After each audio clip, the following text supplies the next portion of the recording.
For privacy reasons, names and places have been changed. This story is inspired by true events. In the spring of 2002, 20-year-old Sophia Aranda, a promising biology major, left with two college classmates for an overnight backpacking trip into Big Bend National Park's remote Santa Elena Canyon backcountry. She and her friends never returned. Despite an extensive, multi-agency investigation that scoured the rugged terrain and the Rio Grande banks, Sophia Aranda vanished without a trace, her only sign a permit tag fluttering on a mesquite. For 16 agonizing years, her family lived with unanswered questions and profound uncertainty, clinging to fragmented hope. Then, in 2018, a remarkable discovery was made deep within a remote, dry Arroyo, a soot-blackened backpacking stove, unearthed by rare flash floods.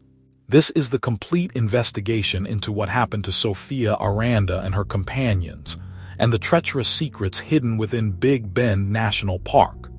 Before we continue, let us know where you're watching from, and if you enjoy this content, consider liking and subscribing to our channel. Now let's continue. The vast, ancient expanse of Big Bend National Park stretches across West Texas, a land of stark contrasts where the Chihuahuan Desert meets the meandering Rio Grande. Within its rugged embrace lies Santa Elena Canyon, a geological marvel where towering limestone cliffs rise 1,500 feet, creating a dramatic, remote backcountry.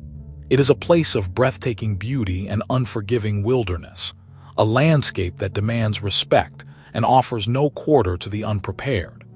It was into this magnificent, isolated environment that 3 college students ventured in the spring of 2002. Among them was Sophia Aranda, a vibrant 20-year-old biology major, her mind alight with the wonders of the natural world she sought to explore. Accompanied by 2 classmates, their shared passion for adventure drew them to the park for an overnight backpacking trip along the Rio Grande. They were meticulous in their planning, securing the necessary backcountry permit, a small but critical piece of paper that would signify their intended route and duration. This permit, detailing their planned return, was dutifully affixed to a mesquite tree at the trailhead, a standard procedure designed to ensure park authorities were aware of their presence. Their departure was uneventful, a typical start to what should have been a memorable, if challenging, excursion. The students were expected back within 48 hours, a time frame that passed without their return. Initially, park officials held to the hope of a minor delay, perhaps a navigational error or an unexpected river crossing. However, as the hours stretched into days, a grim reality began to set in. The alarm was raised, and a preliminary search commenced. Investigators located the mesquite tree where the students had placed their permit. There, fluttering in the arid desert breeze, was the small, laminated tag. It was the sole, tangible link to their presence, a silent testament to their entry into the wilderness. Yet, it offered no clue as to their departure. The permit, now a poignant symbol of their vanished intentions, marked the boundary between their known plans and their unknown fate. 3 young lives, full of promise, had simply disappeared into the immense, indifferent landscape of Big Bend, leaving behind only an unanswered question. The failure of Sophia Aranda and her classmates to return from their permitted overnight trip immediately triggered a swift and comprehensive search and rescue operation within Big Bend National Park. The Park Service, accustomed to the inherent dangers of its remote landscape, mobilized its resources with urgency. River Ranger Pat Cardenas, a veteran of Big Bend's unforgiving terrain, was among the first responders, coordinating teams tasked with covering vast stretches of the Rio Grande and the surrounding backcountry. Ground searchers, aided by canine units, meticulously combed arroyos and canyons, while aerial reconnaissance flights provided a bird's-eye view, hoping to spot any sign of the missing students. The immensity of the task quickly became apparent.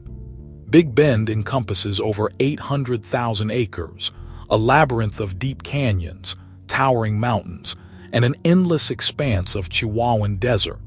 The Rio Grande itself, a formidable and unpredictable natural border, presented its own set of challenges, with shifting currents and hidden eddies. Temperatures could swing wildly, and the rugged topography made progress slow and arduous. Every crevice, every dense thicket of mesquite and lechuguilla had to be considered. Adding to the complexity was the park's proximity to the U.S.-Mexico border, a frontier often traversed by individuals engaged in illicit activities, a factor that, while not immediately central to the search, nonetheless added a layer of potential unknown.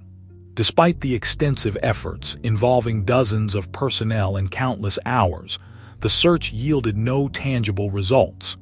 There were no discarded backpacks, no footprints, no personal effects, and most critically, no bodies. The permit tag, fluttering on the mesquite tree, remained the sole physical link to the students' presence, a haunting reminder of their last known point. As days bled into weeks, the initial hopes of a simple lost and found scenario began to wane.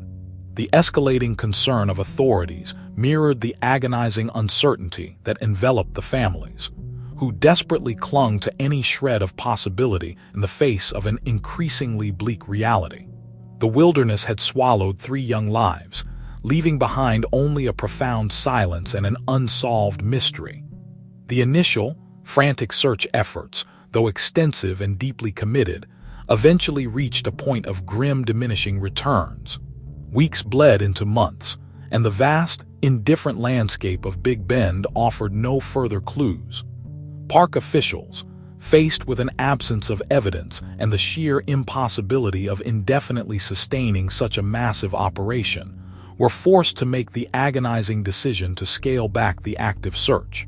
Hopes of finding Sofia Aranda and her classmates alive, once fervent, gradually faded into a grim acceptance of the wilderness's power. The immediate crisis subsided, but the mystery endured, a raw wound for the families and a persistent shadow over the park's otherwise pristine reputation. For 16 long years, the case of the vanished college friends remained open but inactive, a file relegated to the cold case archives. Birthdays passed uncelebrated, holidays were tinged with absence, and the parents of Sofia and her friends lived in a purgatory of not knowing. The passage of time did not heal. It merely solidified the void, cementing the questions that haunted them. Without a trace, without a body, speculation filled the vacuum.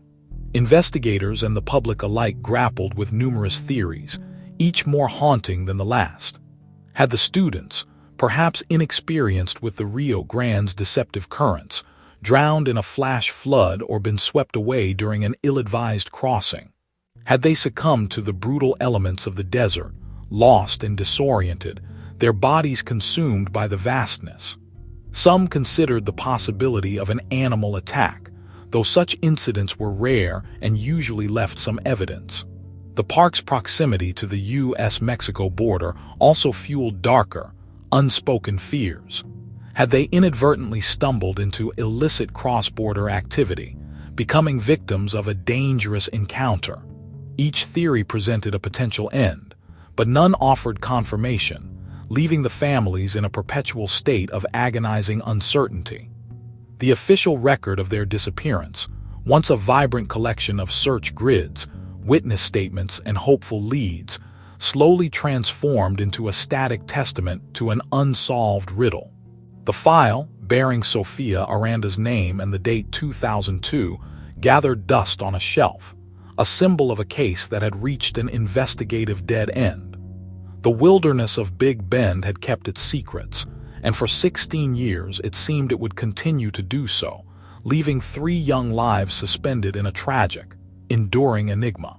16 years had passed since Sofia Aranda and her 2 classmates disappeared into the vastness of Big Bend, a period during which their case remained a haunting, unresolved enigma. Then, in the late summer of 2018, a series of unprecedented weather events swept through West Texas. Torrential rains, far exceeding typical desert downpours, battered the Chihuahuan landscape, transforming dry washes into raging rivers and carving new channels through ancient earth. These severe flash floods, powerful and indiscriminate, reshaped vast swathes of the park's backcountry, their destructive energy ironically serving as a catalyst for a long-awaited revelation. Deep within a remote, previously inaccessible dry arroyo, miles from any established trail and far from the initial search grids, the floodwaters performed their relentless work. As the deluge receded, leaving behind a landscape scoured clean or choked with new sediment, a small, dark object lay partially exposed, unearthed from beneath years of accumulated sand and rock. It was a backpacking stove, its metal casing blackened by soot and corrosion, bearing the unmistakable signs of prolonged exposure to the elements and intense heat. The powerful currents had dislodged it from its hidden resting place, dragging it into plain view for the first time in over a decade and a half. A park maintenance crew, surveying the flood damage weeks later, stumbled upon the artifact. Its location, so far off any usual route, immediately raised questions. River Ranger Pat Cardenas, still with the park and intimately familiar with the cold case, was called to the scene. He recognized the significance of the find at once. This was no ordinary discarded item. It was a piece of equipment consistent with what the vanished college friends would have carried. The stove, a tangible link after years of silence, represented the first genuine piece of physical evidence connected to Sophia Aranda's disappearance. Its discovery, startling and unexpected, ignited a flicker of hope that had long been extinguished, breathing new life into a case that had been dormant for too long and demanding its immediate reopening. The discovery of the backpacking stove in the remote Arroyo, 16 years after Sophia Aranda and her classmates vanished, immediately transformed the cold case from a dormant file into an active, high-priority investigation. The initial thrill of a tangible clue was quickly channeled into a methodical reactivation of the entire inquiry.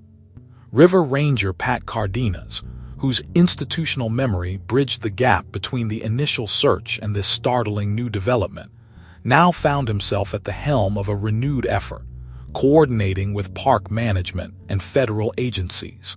The stove, carefully photographed and documented in situ, was then meticulously recovered, treated not merely as an artifact but as a potential repository of answers.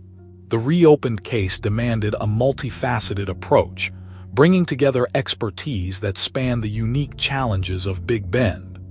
Cardenas, with his deep knowledge of the park's formidable landscape and its operational history, provided the crucial context. However, the sheer remoteness of the find, coupled with Big Bend's position as an international borderland, necessitated specialized skills. This led to the involvement of Chato Valdez, a legendary border tracker whose intimate understanding of the region's illicit pathways and human movements was unparalleled. Valdez possessed an almost preternatural ability to read the subtle signs of the desert, from faint footprints to discarded refuse, offering a perspective critical to understanding potential human activity far from established trails. Crucially, the physical evidence itself required scientific scrutiny. The soot-blackened stove, though a powerful symbol of renewed hope, would yield its secrets only through rigorous forensic analysis. For this vital task, the stove was dispatched to the laboratory of Dr. Elodie Marceau, a highly respected forensic chemist. Dr. Marceau's role would be to meticulously examine every inch of the corroded metal, focusing particularly on any residue within its burner mechanism. Investigators harbored a cautious optimism. The stove, if proven to belong to the students, could potentially reveal details about their final moments, or at least the circumstances surrounding its abandonment. The question now was not merely where the stove had been found, but what it had been burning and what that might imply. The stakes were immense, and the careful dance between field investigation and laboratory science had just begun. Dr. Elodie Marceau's laboratory became the crucible for the soot-blackened backpacking stove. Subjected to exhaustive forensic analysis, the artifact was meticulously dismantled, its components examined under high-powered microscopes, and residue within the burner mechanism analyzed using advanced spectroscopic techniques. The prevailing assumption was white gas, the standard fuel for such equipment. However, Marceau's findings presented a profound anomaly. The chemical signature of the burn residue did not match white gas.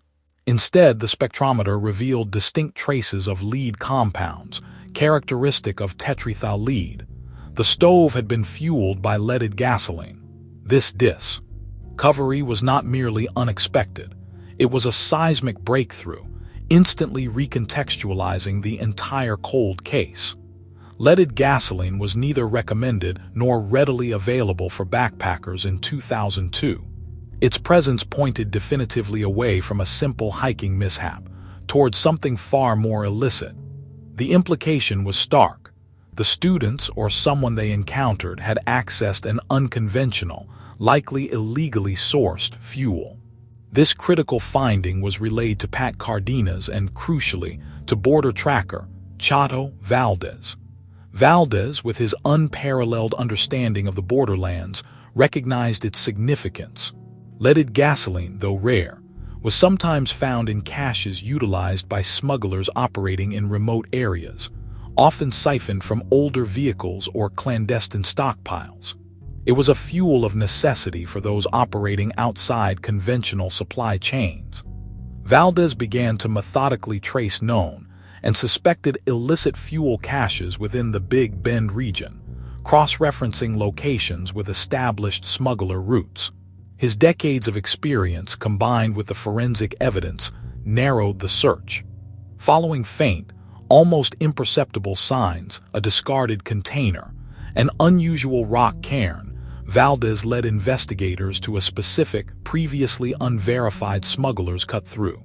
This expertly concealed route hugged the rugged terrain, designed to avoid official patrols. Further along this clandestine path, a line of carefully stacked rocks was spotted. These deliberately placed cairns guided travelers along a narrow, treacherous ledge, precisely skirting a hidden, sheer pour-off, a dangerous 50-foot drop-off invisible without prior knowledge.